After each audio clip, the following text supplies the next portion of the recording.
So that white minority lived in fear, or at least the vast majority of that minority. They lived in fear because what would black people do to them if they take control, if they have the political authority in the country? And that's the natural question that emerged in many people's minds. So it was difficult to reach that point where the white minority accepted that change had to happen, that they had to pass on control of the country, but in such a way that we could live together on a continuous basis. And this was where a lot of factors came into play. First was the leadership of Nelson Mandela. Nelson Mandela came out of prison after 27 years, as you know, at the beginning of 1990. Nobody knew what he was looking like at that stage because his organization was banned and he was in prison for that long. So there were no pictures even available of what he was looking like. So he came out of prison together with others, and many others that were part of the liberation movement returned from exile, and we had to start finding a way forward. I can say that I was part of that small team that planned the way forward. Very small team, on both sides. And at the beginning we didn't have clarity what the future was going to look like in terms of what type of democracy we were going to create. Of course, there were many models around the world that we could follow, but we had to find our own. And that is where the wonder of South Africa came about, because we were starting to sit together, look each other in the eye, and say, okay, this is our country, and jointly we have to work it out.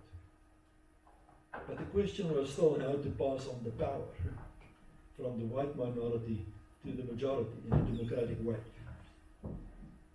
And so we looked at various models, and there were many proposals on the table, some of which were really concocted ideas. I can say it because my party, which I was part, the government of the day, the National Party, tried at the beginning, quite frankly, to retain as much as possible power for the white minority, which you can imagine was a natural expectation. We had the power for more than 300 years. How can we just let go? The argument was for many on that side. So there were concocted ideas that were put forward that just constitutionally were unjustifiable. I use always the example to say there was one proposal that said, let's have a rotating presidency. 6 months for this one, 6 months for that one. You know, Mandela 6 months, de Klerk 6 months, and another chap 6 months. And then we could retain power on that basis by means of a veto. Now, of course, that was not possible to sell that idea to these chaps. So we had breakdowns in the negotiations, we had to go back to the drawing board, and it took us 4 years after Mandela was released to come up with a settlement that led to the transition of South Africa. And here is the answer that we developed. And I think this is important, and I'm trying to find a connection with all of our thinking that are relevant in terms of how to bring about change, but also how to root that change in such a way that it creates stability and continue. So the answer that we delivered that satisfied all and everybody, the black majority as well as the white minority, was to say that let's create a constitution that guarantees individual rights on an equal basis for all. Not on a group basis, not on a minority basis. In other words, not rights for whites or rights for blacks, but rights for everyone, black and white, on an equal basis. And we found that model in your constitution and in many other constitutions around the world.